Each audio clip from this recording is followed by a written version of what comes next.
Shalom sahabat muda Hope Channel Indonesia dimanapun Anda berada, senang bertemu kembali di program Diskusi Sekolah Sabat. Sebuah diskusi pembelajaran Alkitab yang di triwulan ketiga tahun 2020, kita membahas mengenai menjalin persahabatan untuk Allah, sukacita berbagi dalam misinya. Dan pekan ini fokus pembahasan kita adalah kuasa doa mengantarai untuk orang lain. Tidak selamanya ketika kita menjalin hubungan itu selalu one on one, tetapi ada hal yang bisa kita lakukan behind the scene-nya, di balik dari pertemanan kita itu. Untuk berdiskusi, saya memiliki dua sahabat yang akan memperkenalkan diri mereka sendiri, juga jawaban dari pertanyaan, adakah pengalaman mendoakan orang lain yang ujung-ujungnya menjadi kesukaan bagi kita? Terutama menguatkan iman karena, Tuhan dengar. Boleh silakan.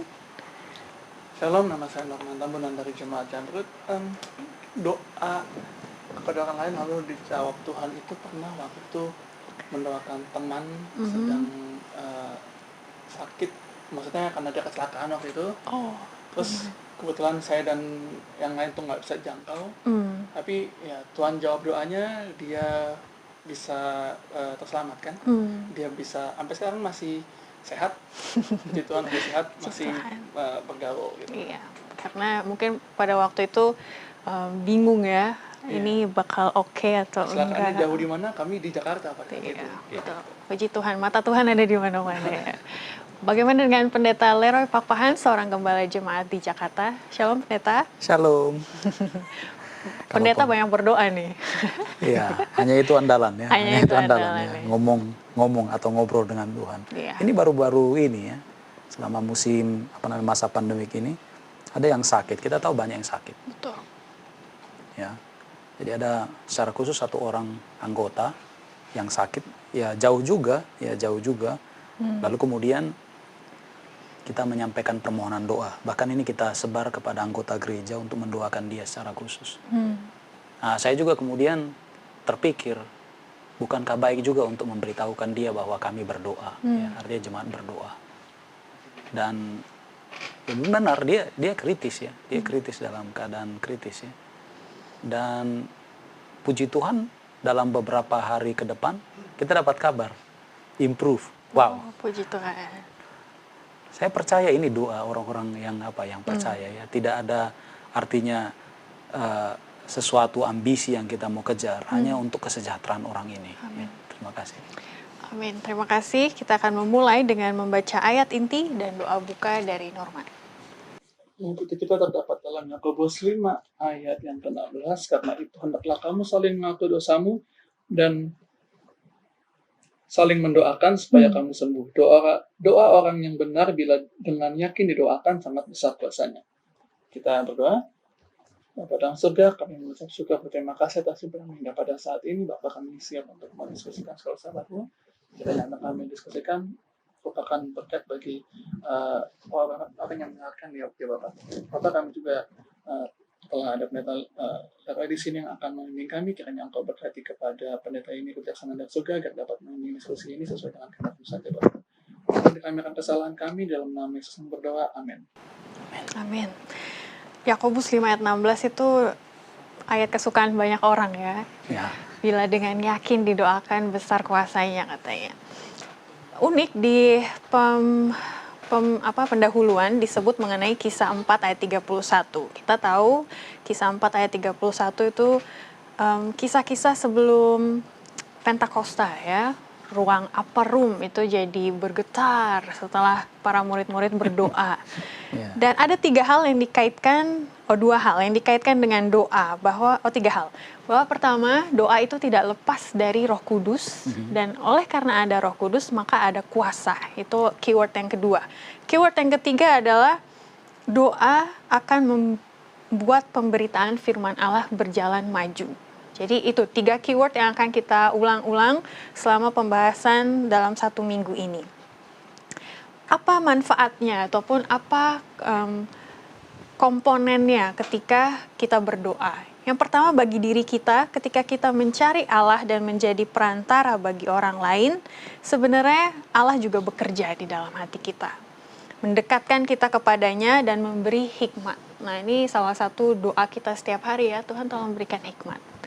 itu akan diberikan melalui doa. Dan juga bagi orang lain yang kita doakan, tentu kuasa akan menjadi bagian bagi mereka juga. Dan cara-caranya kadang tidak dapat kita pahami atau kita lihat kalau kita tidak berdoa. Karena kita berdoa maka ada sesuatu yang kita lihat, kalau tidak, tidak ada. Selama 1 minggu ini kita akan menjadi orang yang sibuk behind the scene ya. Jangan cuma kita cuap-cuap kalau ada orangnya di depan gitu, tapi di belakang itu ayo kita cuap-cuap juga tapi kepada Tuhan ya, demi kebaikan orang tersebut. Tetaplah bersama kami, kita akan kembali berdiskusi setelah yang satu ini.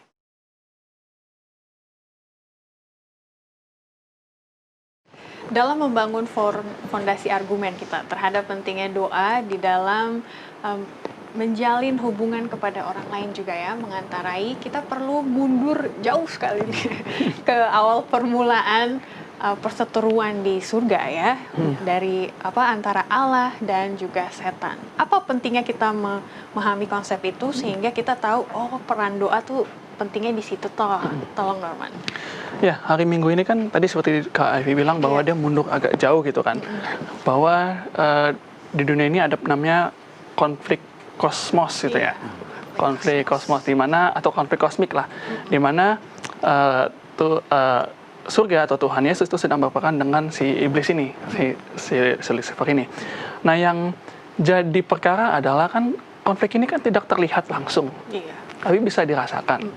Dan yang nyebelinya lagi adalah kita tuh nggak tahu gitu loh, kita nggak tahu ini maksudnya bagaimana, ini harusnya kita bertindak seperti apa gitu kan. Nah, disitulah memang doa itu dibutuhkan, apalagi ketika kita menginjili orang lain. Nggak mungkin kan kita selesai ngomong maka selesai di situ gitu kan. Maka ada update selanjutnya, itu doa. Doanya berguna untuk apa? Doanya itu untuk menguatkan dia. Selain menguatkan dia juga itu untuk membantu kita mencapai kita kepada Allah gitu loh. Aku suka contohin ini sama kayak gini. Ini lagi mandi nih ceritanya. Aku lagi mandi, terus butuh sampo nih. Habis sampo habis. Maka dari kamar mandi teriak dong. Dek, tolong dong ambilin sampo. Gitu kan biasanya kan. Dek, tolong dong ambilin sampo. Nah, yang jadi kuncinya adalah ketika kita meminta, ketika kita bilang tolong, maka samponya itu diantarin gitu kan ke aku yang lagi mandi. Sama seperti ini. Allah memang memberikan yang namanya kebebasan. Apa sih kalau di sini dibilang adalah sebuah kebebasan, atau Allah tuh menghormati kebebasan manusia. Jadi manusia bisa memilih gitu kan. Namun di saat yang lain juga Allah tuh ingin kalau kita menginjil, kita memberitakan kabar baik kepada orang lain, maka berdoalah, karena berdoa itu membuat sebuah membuat sebuah dorongan besar dari surga bahwa kita memang butuh Allah untuk bisa membuka hati orang ini gitu loh. Jadi sebuah seruan kepada Allah untuk menjangkau orang yang kita sedang injili ini, atau orang yang sedang kita gumuli ini. Yang paling saya suka sih sebenarnya ada di tulisan Nyonya White di sini, adalah bagian dari rencana Allah untuk mengaruniakan kepada kita dalam jawaban kepada doa iman kita yang Ia tidak akan berikan jika kita tidak memintanya. Ellen G. White, Alpha dan Omega, jilid 8, halaman 552. Jadi dalam sebuah pertentangan yang besar ini, maka doa itu memang sangat-sangat dibutuhkan sih, kalau dari aku lihat ya. Bahwa kita meminta dulu kepada Allah, supaya ada sebuah kekuatan dari Allah untuk bisa, selain orang itu dikuatkan, kita juga untuk dikuatkan. Terima kasih. Menarik nih ya, tadi ada konsep yang saya mau nanti minta pendeta tolong ilustrasikan. Karena susah untuk dibayangkan. Kita tahu Allah itu dahsyat, maha kuasa. Tapi kalau kita berdoa, katanya kuasanya lebih dahsyat lagi ke kita. Dibanding kalau kita nggak berdoa gitu ya.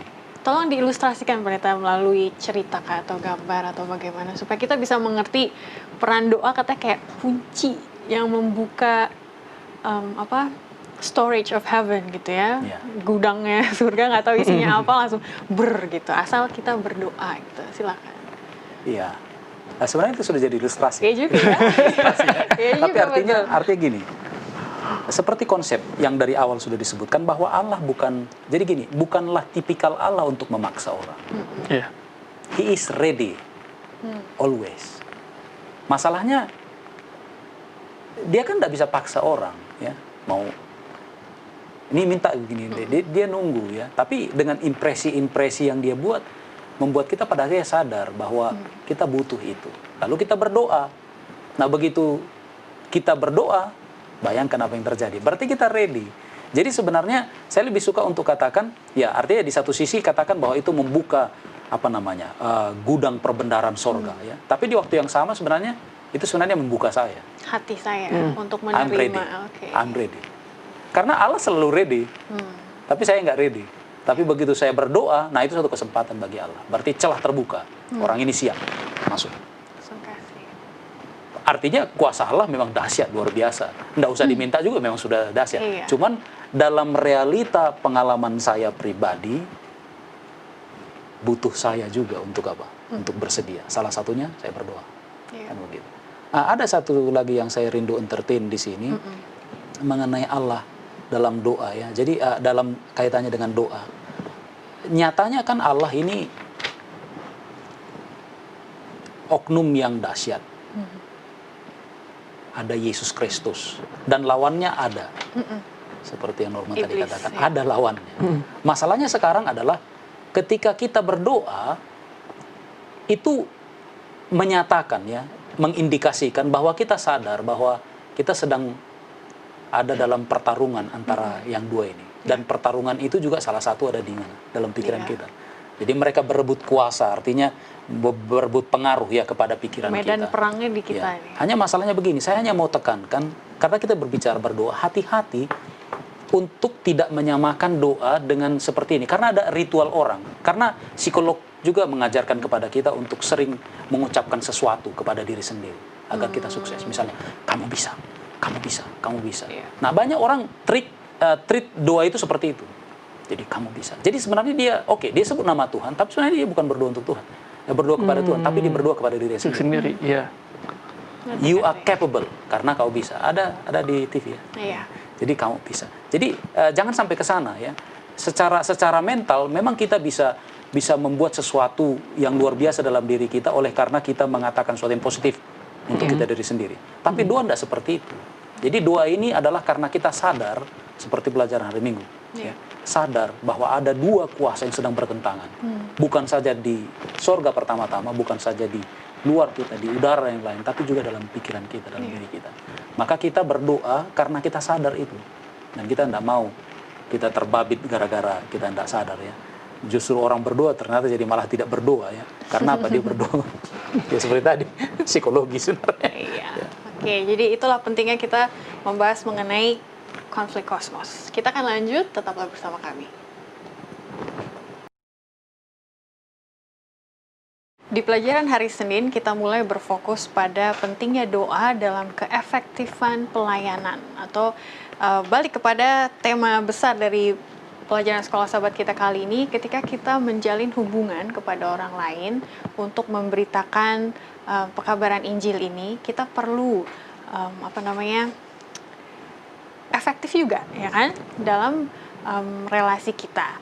Nah, teladan yang akan kita lihat kali ini adalah Yesus. Yesus pun ketika dia sebelum memberi makan 5.000 orang, menyembuhkan orang kusta, membebaskan orang yang dirasuk setan, itu setiap pagi merupakan kebiasaannya untuk berdoa, ya kan? Disitulah sumber kekuatannya sehingga pelayanannya boleh efektif. Bagaimana dengan kita ketika kita menghampiri orang lain? Yesus waktu di dunia dia juga 100% manusia, ya kan? Di pelajaran sini dikatakan bahwa doa adalah cara yang ditahbiskan surga untuk menggabungkan ketidakberdayaan dan kelemahan kita dengan kekuatan Allah yang Maha Kuasa. Karena Yesus berdoa, Roh Kudus memberikannya kuasa sehingga pelayanannya seperti yang kita lihat tadi banyak mujizat, banyak orang yang disentuh hatinya. Semoga itu menjadi kekuatan bagi kita juga ya. Dikatakan juga berikutnya, pemenang jiwa yang efektif adalah pria dan wanita yang berdoa. Wah, ini dalam sebenarnya. Mungkin orang pikir kalau mau jadi pelayan yang efektif, mungkin duitnya harus banyak gitu ya. Mungkin harus jago berbicara di depan umum. Mungkin harus sekolah psikologi dulu biar tahu cara mengambil hati orang. Tapi tidak. Di sini dikatakan pemenang jiwa yang efektif adalah pria dan wanita yang berdoa. Dan disebut bahwa ada jaminan ketika kita berdoa. Saya tuh paling suka, saya terinspirasi dari orang ya yang mengatakan ketika berdoa, masukkan ayat Alkitab. Supaya ada kuasa gitu. Misalnya saya sakit, ada orang sakit, saya doakan semoga tante ini cepat sembuh ya. Tapi kalau saya bilang, 1 Petrus 5 ayat 7 mengatakan, serahkanlah segala kekhawatiranmu kepada Tuhan, maka Tuhan akan memelihara. Jawaban doanya juga sama, kesembuhan. Tapi apa yang menjadi berkat pribadi bagi orang yang kita doakan tersebut mungkin berbeda. Kalau kita sebutkan janji Tuhan di dalam doa itu, mungkin dia akan pegang janji itu lebih kuat gitu ya, sehingga kesembuhan bisa menjadi bagiannya. Satu ayat jaminan yang tadi kita sudah bahas adalah ayat inti kita ya, Yakobus 5 ayat 16. Tuhan mengatakan, jika dengan yakin didoakan, maka besar kuasanya doa itu. Ya. Itu yang selalu kita pegang ketika kita berdoa. Tapi yang perlu digarisbawahi adalah doa orang benar gitu kan ya. Apakah saya belum benar nih karena ada satu doa yang belum dijawab gitu kan ya. Apa yang membuat kita benar gitu. Ini yang mau saya tanyakan kepada Pak Pendeta. Silakan Pendeta. Baik, ini menarik ini ayat ini. Walaupun ya karena terlalu belantan begitu ya. Iya. Jadi orang akhirnya tidak lihat kekuatan ayat ini. Karena itu hendaklah kamu saling mengaku. Kalau kita bicara tentang feature dari linguistiknya, ini kan imperative present ya. Jadi artinya kita bisa katakan kalau kamu terus saling mengaku dosamu dan saling mendoakan, artinya terus saling mendoakan supaya kamu boleh mulai sembuh. Jadi terus, tapi kemudian boleh mulai sembuh. Lalu kemudian dikatakan 2 orang yang benar. Nah ini ada hubungannya dengan yang tadi. Jika kamu saling mengaku dosa. Kan kita orang berdosa. Tapi dalam satu kesempatan kita juga bisa disebut orang benar. Nah kapan kita dibuat benar? Kalau kita sudah beresin tuh dosa ya. Ya. Jadi kita ini kerumpul nih, kita ada masalah ini, ada masalah sakit atau gimana. Ada ini saling nggak enak ya. Mungkin ada encounter kita yang nggak enak, lalu tersimpan dalam hati. Nah ini kita ungkap masing-masing. Aduh, sebelum kita berdoa saling memaafkan ya. Gitu ya. Saya salah, saya begini. Jadi kita sudah enak ya, sudah clear. Hubungan kita sudah clear antara kita horizontal. Ya. Baru kita bawa ini kepada hubungan horizontal. Kan lebih plong bukan? Iya. Dan dalam bahasa rohani kita orang benar.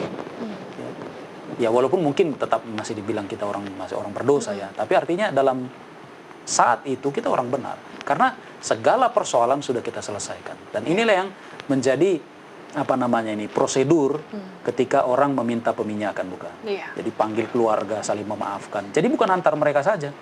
Pendetanya juga minta maaf kadang-kadang ya. Jika kiranya ada persoalan ya, tapi saya selalu bersih pandangan saya kepada kalian. Siapa tahu ada, ya kami juga maaf pendeta begini segala macam. Lalu pendeta bilang, saya juga minta maaf kalau ada kata-kata yang saya salah. Semua kita clear. Lalu ketika berdoa jadi nyaman ya, Iya. rasanya.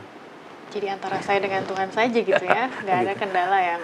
Dan besar kuasanya. Amin. Karena kita sudah dibenarkan. Ya. Iya. Kira-kira begitu. Signifikan dosa ini kurang kita alami karena kita bukan orang Israel badani waktu itu ya. Ya.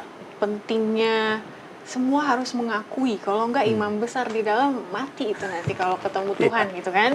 Kita nggak ada rasa takut kayak gitu kan, karena udah langsung pribadi dengan Tuhan. Tapi inilah ajakan sekali-sekali baca buku imamat ya, baca buku ulangan dan sebagainya supaya kita benar-benar meresapi sebegitu parahnya loh dosa. Makanya hari Minggu dimulai dengan konflik kosmos dulu kan, sebelum kita tahu peran doa dan juga hubungan kita dengan Allah sebelum kita ke orang lain gitu ya. Saya ada juga satu ya. Kalau boleh diberi tambahannya. Silakan. Ini kan judulnya apa di hari ini?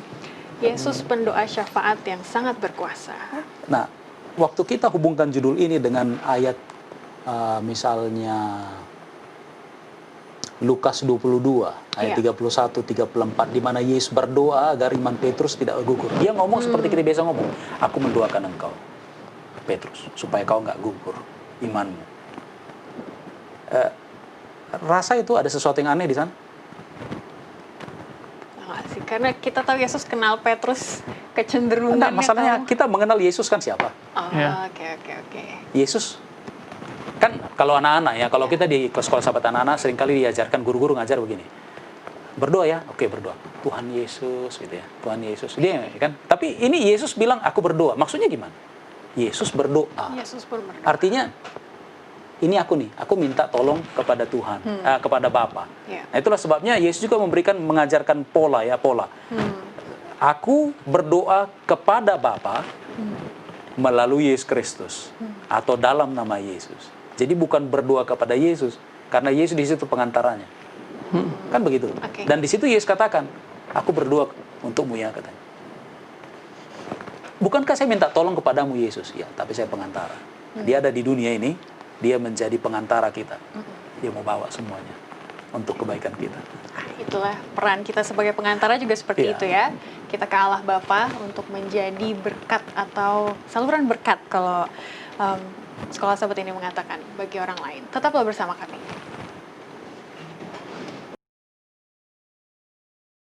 Melihat teladan Yesus yang mendoakan Petrus dan perannya sebagai pengantara antara Allah Bapa dan juga Petrus, kita juga mau mempelajari bagaimana menjadi pengantara doa bagi orang lain. Tapi apa yang bisa kita doakan gitu ya? Apakah yang istilahnya standar-standar aja gitu, atau apa yang bisa kita pelajari dari Paulus ketika dia berdoa bagi jemaatnya? Boleh, Pendeta? Baik, terima kasih. Ya, pelajaran kita memberikan penekanan ya, penekanan bahwa doa pengantaran itu Alkitabiah. Ya, artinya itu diajarkan oleh Alkitab. Jadi bukan hanya kutip ayat dan segala macam, tapi itu memang adalah pengajaran berdasarkan Alkitab ya, doa pengantaraan. Dan di sini selain Yesus, Paulus juga melakukannya.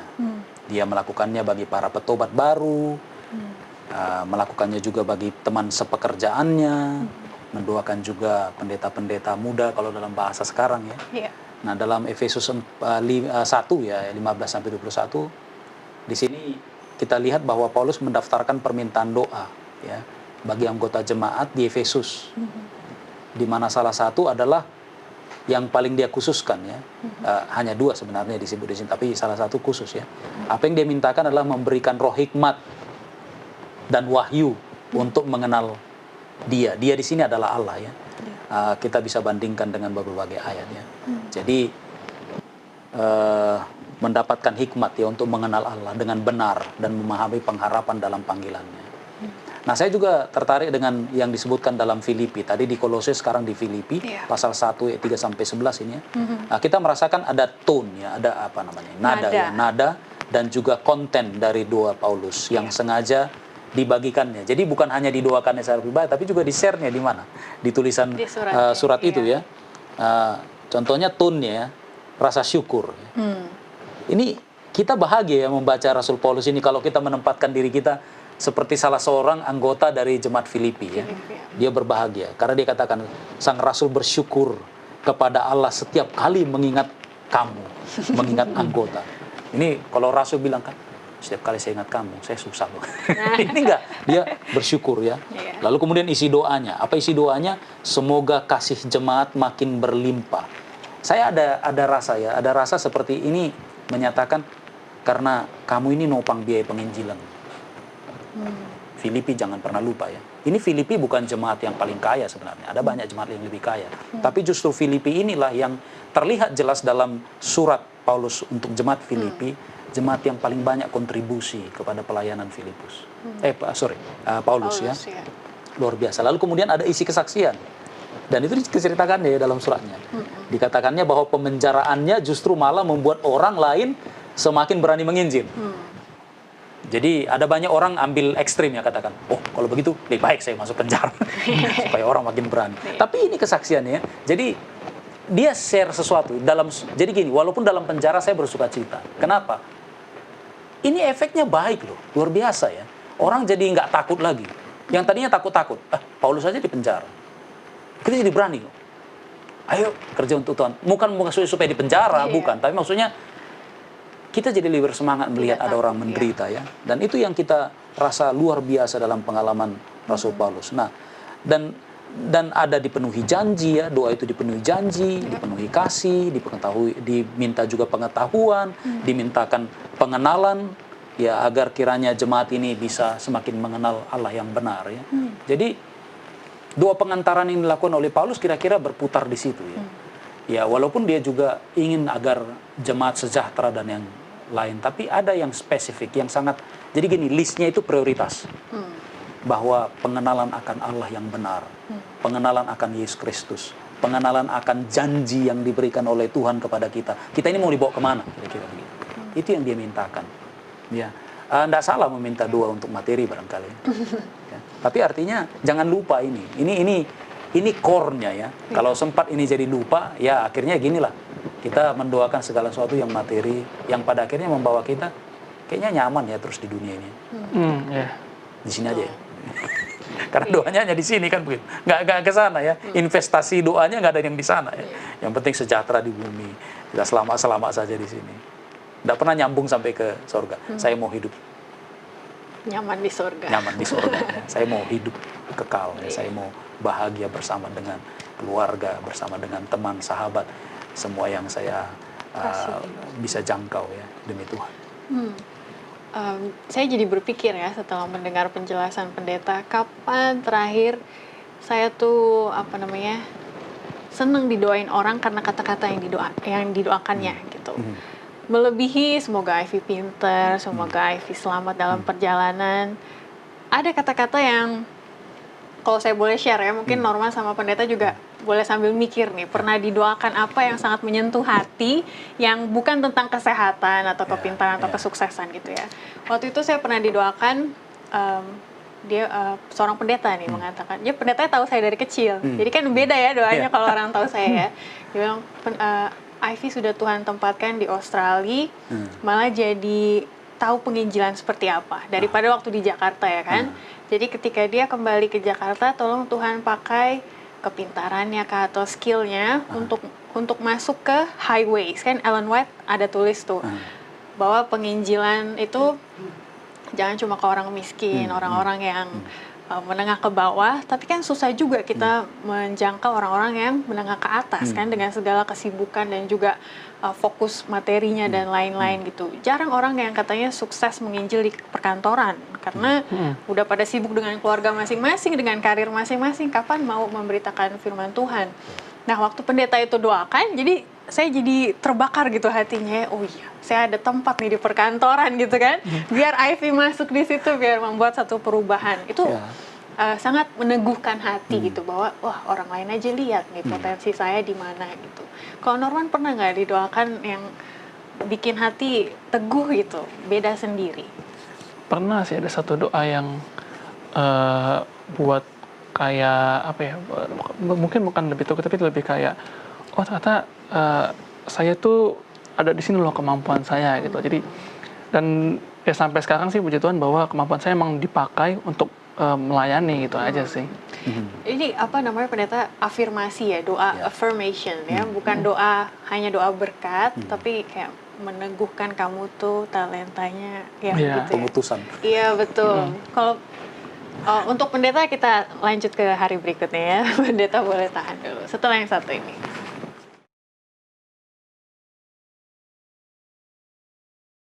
Oke, sebelum kita melihat contoh Daniel, bagaimana doanya didengar oleh Panglima besar dari sorga, kita mau dengar pengalaman pendeta dulu. Doa orang yang mengena di hati, boleh pendeta share? Iya, saya tahu orang-orang ini yang mendoakan saya ini orang-orang yang tidak suka disebut namanya. Nah, tapi mereka sering share ya. Tiba-tiba pagi-pagi saya lihat WhatsApp saya sudah ada muncul di situ kata-kata. Jadi saya bisa tebak ini orang jam berapa bangun dan berdoa khusus untuk mendoakan saya. Ada yang malam ya, ada yang subuh ya. Dan mereka sebutkan mendoakan spesifik ini. Kayaknya orang nggak pernah minta ini loh, tapi kok saya didoakan yang ini ya. Nah, ada juga pengalaman yang tapi ini nggak perlu ditiru ya. Ini saya harus sebut saja namanya karena dia pendeta ya. Jadi ini sebenarnya mentor saya dari dulu ya. Ini dosen saya pernah ya, yaitu pendeta H.E. Sinaga. Saya sakit pernah ya. Saya sakit. Nah, orang kan doakan sehat gitu ya. Doakan supaya sehat dengan segala macam. Tapi dia pernah doakan sesuatu pada saya. Dia datang waktu itu dalam kunjungan bagaimana, akhirnya dia selesaikan kunjungannya yang di divisi waktu itu. Lalu dia datang sengaja melawat dengan mem pada ketika itu. Lalu dia doakan. Dan tahu apa isi doanya? Itu membuat saya luar biasa ya. Dia katakan, Tuhan berikan bijaksana dan kedisiplinan kepada pendeta agar dia tidak mengalami sakit yang memalukan ini lagi. Coba tuh. Langsung kena ya pendeta. Kena. Bukan tersinggung, saya nggak tersinggung. Tapi Karena dia tahu ya. saya selama ini telah apa? Telah menyia-nyiakan apa namanya? Karunia kesehatan itu ya, dan pengetahuan kesehatan. Saya ngajari kesehatan dan segala macam, tapi kemudian saya sakit yang beginian kan begitu. Ya. Sakit karena gaya hidup. Salah sendiri ya. Gitu ya. Betul. That's all. Iya, puji Tuhan. Saya juga pernah dengar cerita dari orang lain. Kadang perlu kita doakan supaya ada krisis terjadi di kehidupannya, supaya imannya bertumbuh. Tapi bukannya kita menyumpahi ya, kayak apa katanya kecelek lu gitu kan ya, biar apa gitu. Tapi dalam pemeliharaan Tuhan tentunya kita mau berdoa itu ya. Oke, balik ke Norman. Apa yang menjadi pengalaman Daniel yang menekankan pentingnya doa? Ya, kalau di hari Rabu ini dia fokus pada Daniel 10. Ya. Ini posisinya adalah ketika itu Babel sudah dikalahkan oleh Media Persia, terus tapi orang Yahudi nih, bangsa Israel ini masih dalam perbudakan. Kan ngeselin, maksudnya kapan dibebaskan? Kapan bisa dibebaskan? Terus Daniel berdoa lah selama 3 pekan itu kan. 3 pekan berturut-turut dia berdoa, dia minta Tuhan jawab. Namun di akhir ketiga pekan itu, kalau sahabat kita catat bahwa seorang malaikat yang mulia menampakkan diri kepadanya dan mulai dijelaskan. Dan di sekolah sahabat kita dikasih lagi lebih spesifik dalam ayat 10-14 itu kan dikatakan bahwa ada pemimpin kerajaan orang Persia berdiri 21 hari lamanya, ayat 13, menentang aku, tetapi kemudian Mikael, salah seorang dari pemimpin terkemuka, datang menolong aku dan aku meninggalkan dia di sana berhadapan dengan raja-raja orang Persia. Nah, di sekolah sahabat kita tuh diidentifikasikan bahwa pemimpin kerajaan orang Persia itu kemungkinan besar ungkapannya itu mewakili iblis. Dan Yesus menyebutnya pangeran dunia ini atau penguasa dunia ini. Paulus menjulukinya penguasa kerajaan angkasa. Jika pangeran Persia mewakili iblis, lalu istilah Mikael digunakan 5 kali dalam Alkitab, yang artinya bahwa itu adalah Yesus sendiri. Nah, karena juga di ayat ini kan agak aneh, maksudnya ini ngapain sampai Mikael turun tangan sendiri gitu melawan si pemimpin kerajaan Persia gitu kan. Ternyata ada maksudnya.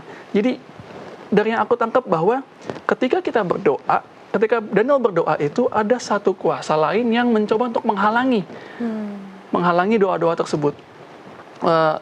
Ya, di sekolah sahabat kita dicatat bahwa tidak ada satupun dari doa kita yang luput dari perhatiannya. Semua doa itu didengar oleh Tuhan, tapi ada kuasa lain yang mencoba menghalangi agar doa ini tidak terjawab. Yang aku dapatnya seperti itu ya. Jadi, jadi lebih ke arah bahwa ketika kita berdoa, cobalah berdoa tadi yang tadi pendeta bilang bahwa diakui dulu nih, mengampuni dulu. Jadi mengampuni dulu, baru kita berdoa.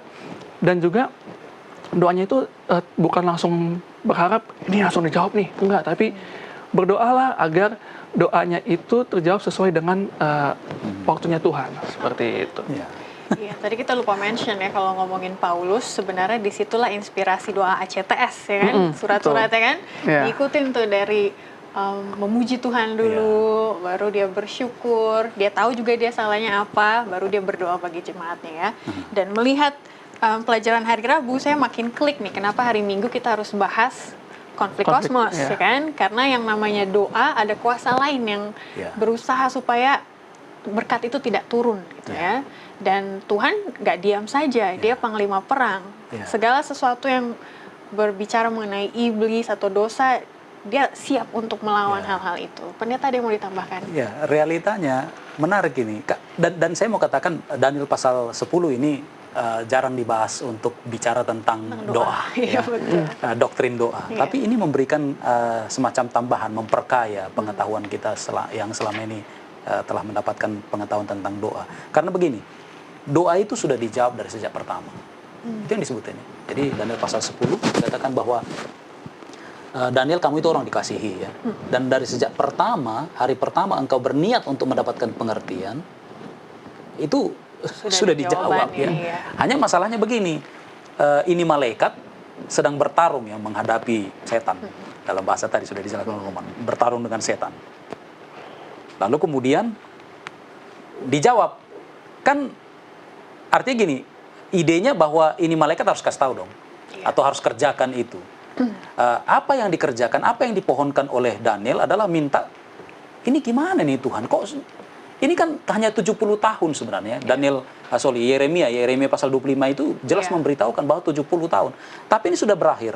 Babylon sudah hancur. Tapi kami nggak bebas-bebas juga. Lalu nggak ada tanda-tanda kira-kira gerakannya. Nggak ada tanda-tanda gerakan di pemandangan politiknya bahwa kami akan kembali. Lalu Daniel dengan segala kesungguhan hati dia berpuasa, berdoa. Puasa Daniel ya, makan tidak enak ya, makanan yang enak dia punya. Lalu kemudian berdoalah dia. Di hari pertama sudah dijawab. Tapi masalahnya waktu untuk menyampaikan ini tertahan selama 3 pekan. Sampai pada akhirnya Mikael, yaitu Yesus Kristus, turun. Ini turun tangan ya, jadinya turun tangan lalu disuruh, kamu pergi kepada Daniel yang kukasihi itu, kasih tahu dia tentang ini.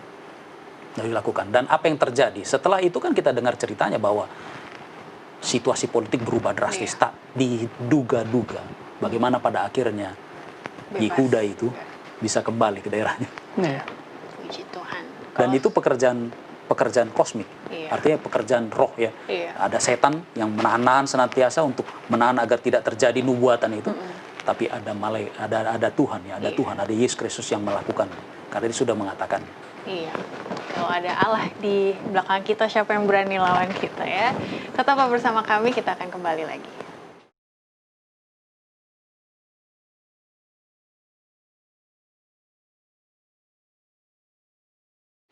Di pelajaran hari Kamis ditekankan bahwa doa itu bukanlah suatu hal yang semu-semu atau seperti kayak uap udara gitu ya, keluar dari mulut, udah terus hilang gitu. Tidak. Tadi Norman sudah jelaskan bahwa tidak ada doa yang terlewatkan dari telinga Tuhan. Semuanya didengar. Nah, karena itu tidak semu-semu, maka ada kuasanya, ya kan? Di hari Kamis dikatakan bahwa fokus doa yang tidak boleh terlupakan dari doa-doa kita adalah mendoakan keselamatan orang lain. Nah, sekarang kita tanyakan ke diri kita sendiri. Dari doa-doa kita dalam satu hari, berapa kali kita menyebut nama orang lain supaya selamat, gitu kan ya? Yang ada buat makan itu udah pasti ya, buat di jalan itu udah pasti. Tapi sebut nama orang supaya dia juga selamat. Selain dari keselamatan kita juga tentunya. Nah, kalau mau dilihat, Yesus pun berdoa untuk keselamatan murid-muridnya ketika terutama setelah Yesus naik ke surga ya. Lalu Rasul Paulus juga berdoa untuk keselamatan jemaat-jemaatnya. Untuk keselamatan rekan-rekannya, terutama rekan-rekannya yang muda. Nah, ini mungkin nanti kita di hari Jumat akan bahas doa bagi orang muda pada zaman sekarang ini. Rekan orang mudanya ada Timotius, Titus, dan Yohanes Markus. Lalu balik ke perjanjian lama ada Samuel dan Ayub. Ya, kalau boleh dilihat ada 3 hal persamaan dari doa-doa mereka ini. Yang pertama adalah doa pengantaraan mereka itu sangat sungguh-sungguh. Jadi kayak tadi ya, Yesus mendoakan Petrus, sungguh-sungguh Petrus, saya mendoakan kamu supaya kamu tidak jatuh. Karena kamu akan menjadi sosok prominent dalam pertumbuhan gereja mula-mula gitu. Yesus tahu kan ya. Di satu sisi Petrus sangat positif, dia punya kepemimpinannya, tapi di sisi lain temperamennya, ya kan, susah juga. Tuhan tahu nih bisa jadi batu sandungan gitu. Kalau kita mendoakan keselamatan orang lain, teman kita yang sedang kita usahakan untuk mengenal kebenaran, kan kita pasti tahu Tuhan dia ragu-ragunya di sini, orang tuanya kurang mendukung gitu. Tuhan saya sungguh-sungguh berdoa supaya kuat ya, misalnya gitu. Itu yang pertama. Yang kedua adalah berdoa dengan sepenuh hati. Kita juga yang mengenalkan kebenaran kepada dia jangan ragu-ragu juga gitu kan. Kalau kita ragu-ragu, Tuhan kayaknya nanti kalau dibahas doktrin Sabat kayaknya dia nggak mau atau gimana, wah kuasa doanya juga berkurang di situ kan ya. Dan yang ketiga harus spesifik. Nah ini saya pernah mendengar khotbah satu orang, kalau untuk doa publik bolehlah kita bilang ampuni segala dosa kami, tapi kan itu segala dosa ya kan. Ketika kita berdoa sendiri sebut yang kita tahu dosa kita apa, supaya Tuhan juga mengampuni, ya kamu diampuni di hal ini, kamu diampuni di hal ini. Tapi kebiasaan kita kalau berdoa Tuhan ampuni segala dosa, kan kurang, berarti kita kurang mengenal kita jeleknya di mana sebenarnya gitu kan, karena terlalu general seperti itu. Nah, melihat ada satu kutipan yang saya mau baca di sini, saat mendengar doa yang sungguh-sungguh, segenap bala tentara iblis gemetar. Gitu. Apalagi tadi Panglima Perang sudah turun, mau lebih gemetar lagi gitu ya, itulah pentingnya. Ada pendeta yang mau ditambahkan dalam hal tentang mendoakan keselamatan orang lain? Ya, hanya untuk mengingatkan juga bahwa ini bicara tentang prayer ya, pengantaraan doa. Kita perlu juga ingat bahwa ini bukan sedang mengajarkan kepada kita bahwa Tuhan hanya mau dengar kita. Ya. Artinya semua orang punya direct access kepada Bapa di sorga dalam nama Yesus. Siapapun dia, termasuk orang yang mungkin hanya mulai mau coba dulu. Gitu. Setelah segala sesuatunya gagal, saya mau coba ini Allahnya orang Kristen. Sebenarnya bukan Allah orang Kristen, Allah semua orang kan. Masing-masing ya. Kita suka penjarakan Allah dalam agama-agama ya. Jadi lalu kemudian kita perlu ingat bahwa semua orang punya direct access. Hanya masalahnya ketika ada orang yang mungkin satu dia belum bisa, dia belum percaya. Atau ada orang yang sudah percaya sebenarnya tapi dia rasa dia tidak terlalu yakin dia berdoa. Nah, disitulah kesempatan bagi kita untuk masuk sebagai apa? Sebagai pendoa, pengantara ya. Tapi untuk hari Kamis ini, prayer fokus ini penting ya. Seperti yang tadi disebutkan mengenai dosa ya. Spesifik dong. Spesifik dong. Ini bukan mau buka aib seperti kita mau ceritakan sama orang lain. Saya dosa ini. Bukan begitu ya. Tapi artinya kita sampaikan kepada Tuhan. Tuhan, ini dosa saya Tuhan. Nah, seperti yang tadi di-highlight oleh Ivy, itu menandakan bahwa kita ini sadar loh, bahwa itu dosa. Dan dalam kasusnya Samuel, dia katakan bahwa dosa adalah ketika berhenti berdoa untuk orang Israel. Ya, coba dibaca itu kata-katanya. Itu jadi di sekolah sahabat ditulis itu ya. Ada apa di paragraf kedua itu? Dia bilang apa? Jauhlah daripadaku untuk berdosa kepada Tuhan dengan berhenti berdoa untuk kamu. Jadi dia samakan ya. Berhenti berdoa untuk kamu atau untuk kesejahteraan kamu dengan dosa. Akhirnya jadi ngeri juga ya. Ngeri juga ya, benar. Tapi ya itulah isi hati Tuhan. Ketika dia merindukan keselamatan orang. Kalau kita tidak merindukan orang lain selamat, ya berdosa juga. Berarti kita udah beda misinya sama Tuhan gitu kan. Di situ ada satu lagi Ivy. Silakan, pendeta. Saya mau katakan bahwa sejak awal tahun ya, hari keberapa itu, hari ketiga ya, hari ketiga kita sudah lakukan 10 hari berdoa. Lalu kemudian sambung 100 hari berdoa. Pekan depan berakhir ya, pekan depan. Hari ini masih 90 ya. Jadi saya harus katakan bahwa para psikolog katakan bahwa kebiasaan yang diulang-ulangi selama 21 hari itu akan menjadi kebiasaan. Dilakukan terus-menerus gitu satu. Kita ini 10 hari plus 100 hari, dan kita seringkali ya itu orang juga tambahkan ya, sudah dapat materi dari General Conference yang diterjemahkan itu, lalu ada tambahan, kita doakan orang muda yang satu ini, kita doakan ini, keluarga ini, kita doakan ini dan segala macam. Itu dibuat. Bayangkan tiap-tiap hari kita lakukan itu 100 hari. Atau katakanlah karena kita misi ada begini kadang-kadang ya, katakanlah ya setengah ya 50 atau bilang 25, tapi kan sudah lebih dari 21. Itu membiasakan diri kita untuk mendoakan orang spesifik loh. Karena ini dia. Jadi doa 100 hari itu mengajarkan kita tentang doa yang spesifik. Ini dia yang kita minta. Dan yang tidak pernah lepas dari list doa itu adalah the outpouring of Holy Spirit. Betul. Kebutuhan akan Roh Kudus. Baik, kita akan konklusi setelah yang satu ini.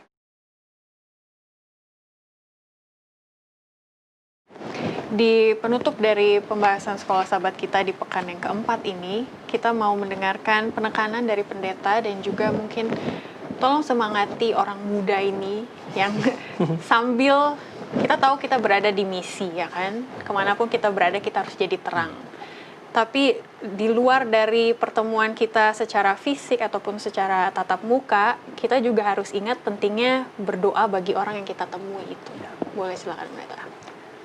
Baik, hanya kembali menekankan Iya. ulang ya bahwa realita kita sekarang hidup di tengah dua pertentangan besar ya, yang baik dan yang jahat, yang benar dan yang salah, Yesus dan setan ya. Itu realitanya. Kita sedang berperang sebenarnya. Dan medan pertempuran itu juga ambil tempat di sini. Kita ya. Kan begitu. Jadi kita harus pastikan ya, tidak memilih itu sudah memilih. Iya. Memilih untuk Nah, tidak memilih. jadi dengan berdoa, oleh kesadaran yang saya katakan tadi, itu sebenarnya sudah menentukan bahwa kita berpihak kepada Allah. Ya, saya berdoa nih. Ya, walaupun sekarang sudah ada konsep bahwa berdoa kepada setan juga ada. Ya, pengajaran setan tuh, Iya, berdoa betul. kepada setan. Injilnya pakai dia cuma ditukar nama-namanya ya kan segitu. Jadi ini penting untuk disadari. Nah, kemudian ketika kita masuk kepada mendoakan orang, ya. Ini kita bicara dua intercessor ya, jadi pengantaran. Artinya bukan untuk kepentingan kita, tapi untuk kepentingan orang lain. Jadi bukan doa egois.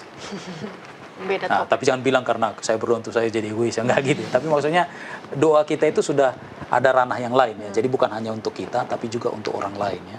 Dan ketika kita mendoakan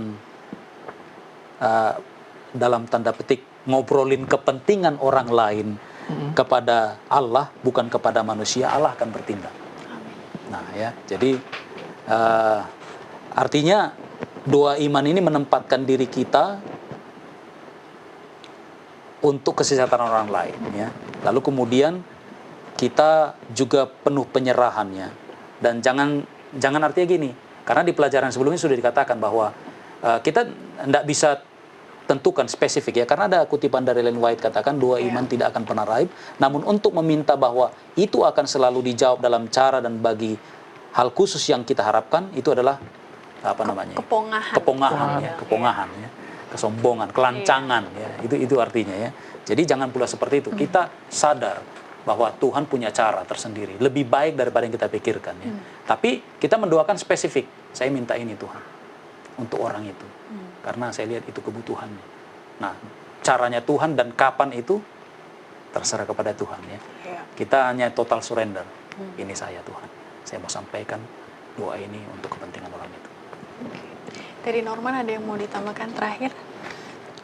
Dari aku sih ya mungkin tadi bahwa kalau ini tadi yang kayak Pendeta bilang bahwa kalau berdoa itu memang harus lebih banyak berserah, lebih banyak. Jadi ya kita tahu memang setan itu bekerja sangat keras untuk menahan agar doanya ini tidak terjawab nih dengan cara apapun at any cost gitu kan. Tapi dengan kita berserah kepada Tuhan, maka jangan lupa bahwa Tuhan itu juga bekerja untuk agar doa kita ini terjawab gitu loh. Iya, dan juga menyadari adanya peperangan kosmik, kita jadi nggak egois ya kan. Kalau doa tidak terjawab, kita harusnya bisa pikir lebih jauh gitu. Saya nggak tahu apa yang terjadi di luar sana kan, sampai doa saya belum dijawab. Tapi mari kita ingat pada panglima perang yang besar itu, yang pasti turun tangan. Ternyata ada lagi? Hanya untuk menekankan kembali ya. Tolong kita sadari bahwa kita ini bukan, jadi gini, hidup ini bukan hanya dimensi materi.